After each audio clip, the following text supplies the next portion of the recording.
Ketersediaan stok vaksin anti rabies atau VAR di Kabupaten Buleleng mengkhawatirkan. Stok VAR hanya tersisa 300 vial, bahkan ketersediaan ini diestimasikan cukup hingga beberapa hari ke depan.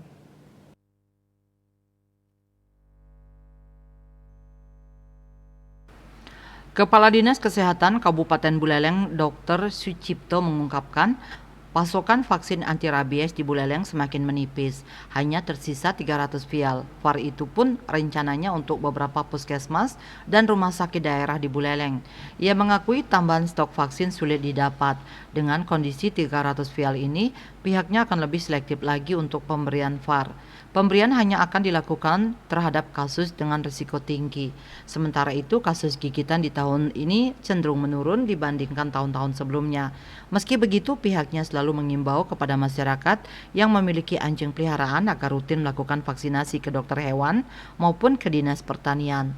Sementara itu, Direktur RSUD Kabupaten Buleleng Putu Arya Nugraha mengatakan, stok VAR di RSUD Kabupaten Buleleng saat ini hanya tersisa 9 vial. Jumlah itu pun hanya bisa melayani untuk beberapa orang dengan gigitan risiko tinggi. Komang Yuda melaporkan.